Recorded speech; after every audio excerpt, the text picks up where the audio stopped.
Aprobado ng 15 pesos na dagdag sahod para sa mga minimum wage earners sa Metro Manila.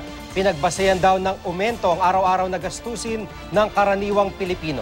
Pero para sa ibang grupo, kulang na kulang pa rin ang bagong sahod para makapamuhay ng komportable ang mga kumikita ng minimum wage. Live mula sa Quezon City, may report si Micaela Papa. Micaela?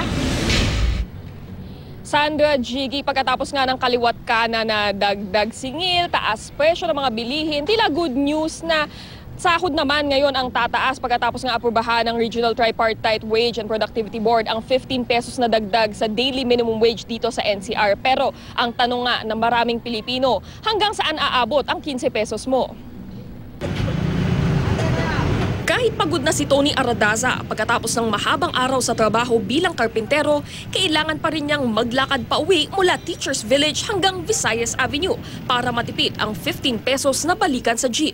Malaking tulong daw sana ang 15 pesos na dagdag sa daily minimum wage sa Metro Manila na inaprubahan ngayong araw ng Regional Tripartite Wage and Productivity Board. Pero maaasahan pa raw ba niya ito? Gayong maraming ang tulad niya, ngayon pa lang hindi na nabibigyan ng minimum wage. Lagnat, ganun. Nagkakautang talaga ako 5-6. Mahirap naman kung galawin yung 400 dahil tamang-tama lang sa pagkain sa bahay. Ayon sa DOLE, isinaalang-alang ang pang-araw-araw na gastusin ng karaniwang Pilipino sa pag-aproba ng dagdag sahod.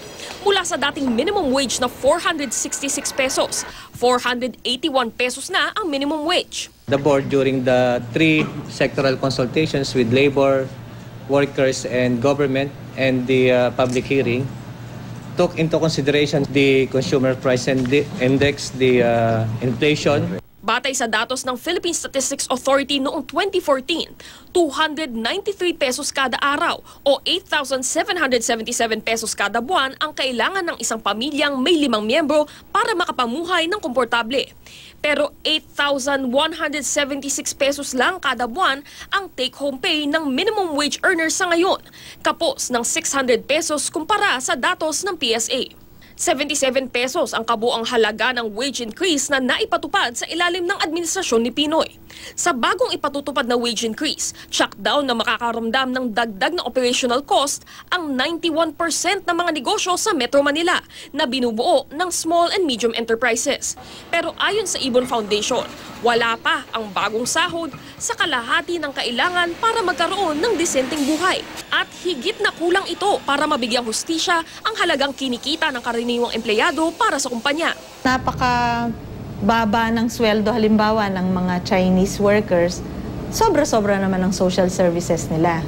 Napakaliit na nga ng minimum wage mo, napakaliit pa ng budget sa health and education. Ang tanong ng marami ngayon, hanggang saan aabot ang 15 mo? Dahil nga isang balikan lang ng jeep ang katumbas ng 15 pesos, yung iba pinipili na lamang maglakad. Ang problema kung magutom ka at mauhaw habang naglalakad ka, ang katumbas ng 15 pesos mo, kuya bayad ayan, 5 perasong squid ball at isang baso lang sa malamig. Kung pampamilya naman ang gastos mo, mamili ka kung bibili ka ng 3 perasong bawang at 6 na sibuyas o mahigit kalahating kilong kamatis. Kaya kung gusto mo magsinigang, mag-ipon ka muna dahil 140 ang kilo ng bangus dito. Magkalahating kilong kamote ka na lang o higit kumulang 1 perasong mangga. At dapat malapit lang ang trabaho mo dahil kung mag-MRT ka mula North Avenue, ni hindi aabot ng Cubao ang 15 matapos ang fare hike. Ayon sa Ibon Foundation, tayo rin ang talo kapag ginipit pa ang mga empleyado.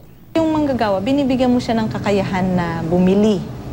Binibigyan mo rin siya ng kakayahang pumasok bukas kasi kung wala siyang pamasahe, di ba?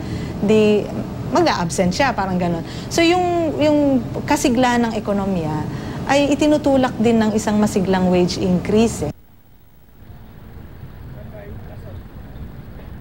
Sandra, ayon nga dun sa gobyerno ay kailangan hanggang 15 pesos lang sa ngayon ang mabibigay na taas sahod dahil nga kailangan balansehin din yung interest ng mga negosyo. Pero ayon nga sa pagsasaliksik ng Ibon Foundation, kung papayagan yung hinihingi ng isang National Workers Coalition na itaas ng hanggang 16,000 pesos ang minimum wage kada buwan, ay mangangahulugan lang ito ng bawas na 17% sa kabuang profit ng mga kumpanya. Sandra? So, Micaela, parang dinidispute nila yung laging depensa naman ng mga employer na sila naman ang mahihirapan at baka meron pa nga magsara ng mga negosyo kung ipipilit na mas mataas pa yung minimum wage, Mika?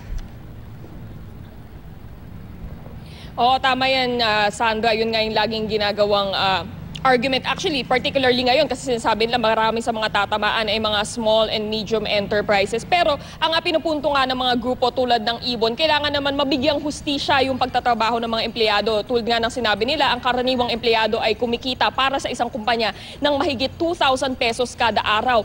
Nako, napakalungkot pag iniisip na 71% ng lahat ng wage earners ayon sa pinakahuling labor force survey nga ng NSO ay kumikita ng minimum wage o mas mababa pa. At mula nga dito sa 71% na ito, 46% ng mga workers ay hindi kumikita ng minimum wage. So ang sinasabi nga ng Ibon Foundation, sana solusyonan muna itong disparity na nagaganap. Bigyan muna kahit minimum wage nga yung mga empleyado at tutukan din natin yung mga social services na kulang dito sa ating bansa, Sandra. O yung pinunto rin nila, no, na dahil kung maganda rin naman ang sinusweldo ng mga mamamayan, makakapagpagulong din naman ito sa ekonomiya. Tama ba, Mika?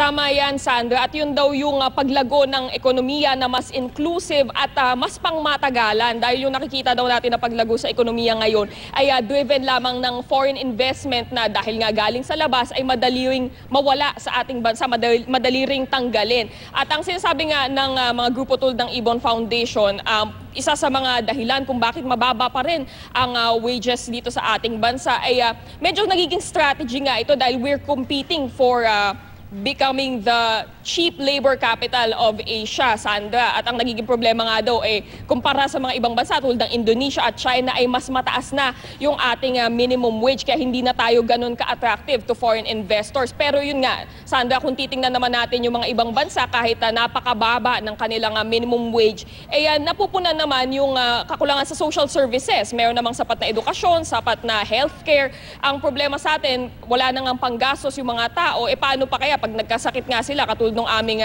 in-interview kanina, sapat na sapat lang yung 400 pesos na kanyang kinikita na below minimum wage pa kung tutuusin. So kapag nagkakaroon nga ng mga ganyang problema sa kalusugan o pag may kailangan na dagdag na gastusin sa paaralan para sa kanyang mga anak, ayun na, kailangan na niyang mangutang o kaya kumapit sa patalim, Sandra. Maraming salamat sa iyo, Micaela Papa.